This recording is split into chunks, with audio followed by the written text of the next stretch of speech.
Assalamualaikum warahmatullahi wabarakatuh. Halo teman-teman, bertemu lagi dengan saya Livia Rosa Fitriani. Seperti yang teman-teman tahu, saya kuliah di Universitas Nusa Putra jurusan Teknik Mesin dan sekarang semester 5.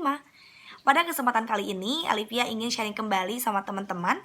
Dan pada kali ini juga sharingnya mengenai konsep dasar manufaktur, kontrol numerik, dan sistem numerical control. Yang pertama tentang manufaktur.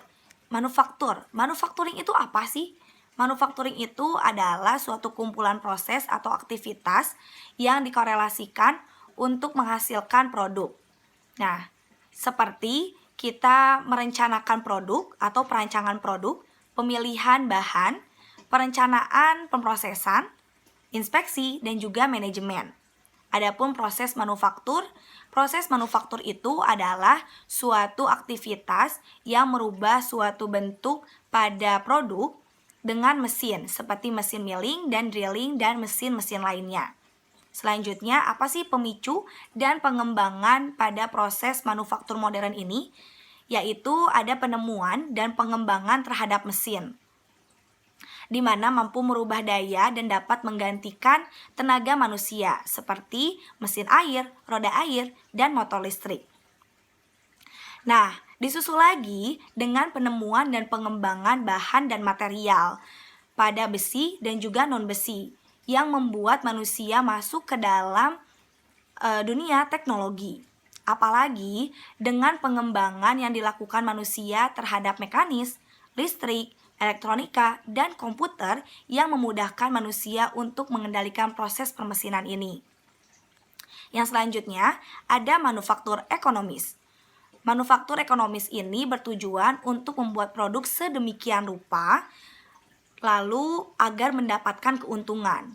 Dengan begitu kita harus memperhatikan beberapa hal. Salah satunya adalah kita harus membuat suatu produk dengan harga yang ditekan seminimal mungkin agar dapat diterima dan juga mampu bersaing. Selanjutnya juga kita harus menciptakan kebutuhan dan pasang pasar untuk produk tersebut.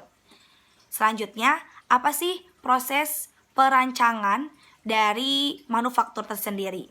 Yang pertama, itu kita harus membuat suatu produk dengan harga yang ditekan seminimal mungkin. Yang kedua, hampir semua produk dapat dibuat dengan lebih kuat dan juga lebih tahan lama. Tapi dengan demikian, kita juga harus merancang dengan semenarik mungkin agar menghasilkan produk yang ekonomis.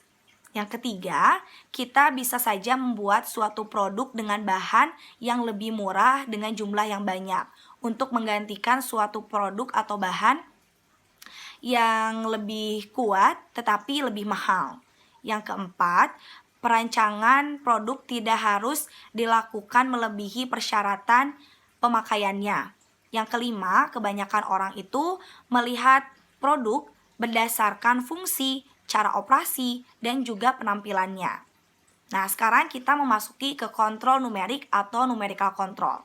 Numerical control ini adalah suatu bentuk terprogram yang dimana gerakan mekanis ataupun mesin ataupun perkakas dan peralatan atau yang lainnya itu dikendalikan oleh suatu program data alfanumerik ke dalam kode. Nah, data alfanumerik itu apa sih? Data alfanumerik ini dinyatakan sebagai posisi relatif antara kepala kerja dan juga benda kerja dan instruksi lainnya yang dibutuhkan untuk pemrosesan mesin tersebut. Pemrosesannya. Yang selanjutnya itu ada kepala kerja. Kepala kerja ini adalah suatu perkakas atau peralatan pemrosesan. Adapun benda kerja itu adalah objek untuk diproses ataupun sedang diproses. Yang selanjutnya, aplikasi numerical control. Aplikasi numerical control ini terbagi kepada dua. Yang pertama, itu aplikasi pada perkakas permesinan. Dapat diaplikasikan kepada aplikasi perbubutan, pengepresan, dan aplikasi pekerjaan logam lainnya. Yang selanjutnya, aplikasi kepada non-perkakas permesinan. Itu dapat diaplikasikan kepada proses penggambaran. Yang selanjutnya, kita memasuki ke sistem numerical control. Yang pertama itu ada dalam program instruksi.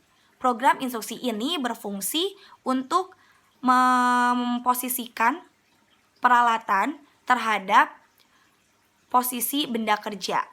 Yang selanjutnya itu ada yang disebut dengan unit kendali mesin.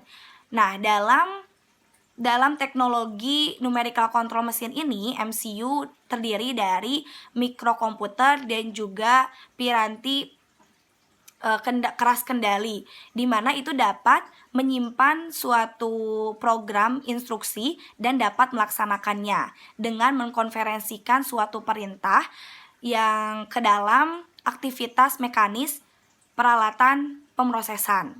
Yang selanjutnya, yang ketiga itu ada peralatan pemrosesan. Peralatan pemrosesan ini dalam komponen ini itu dilakukan tahapan pembentukan produk awal ke produk yang diinginkan. Yang selanjutnya itu ada kelebihan dari numerical control itu sendiri. Yang pertama, kelebihannya itu adalah mengurangi waktu non-produksi. Yang kedua, mengurangi pengerjaan pengembangan atau pengencangan. Yang ketiga, itu mengurangi yang namanya pekerjaan pada saat produksi.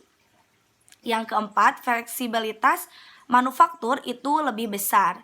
Yang terakhir, itu meminimalisir terjadinya kesalahan oleh manusia. Nah, teman-teman, mungkin sekian dari Alivia, penjelasan dari Alivia mengenai konsep dasar dari manufaktur, kontrol numerik atau numerical control, dan sistem numerical control. Semoga video kali ini bermanfaat untuk teman-teman dan kita bisa kembali di video yang selanjutnya. Alivia Rosa Fitriani undur pamit. Wassalamualaikum warahmatullahi wabarakatuh.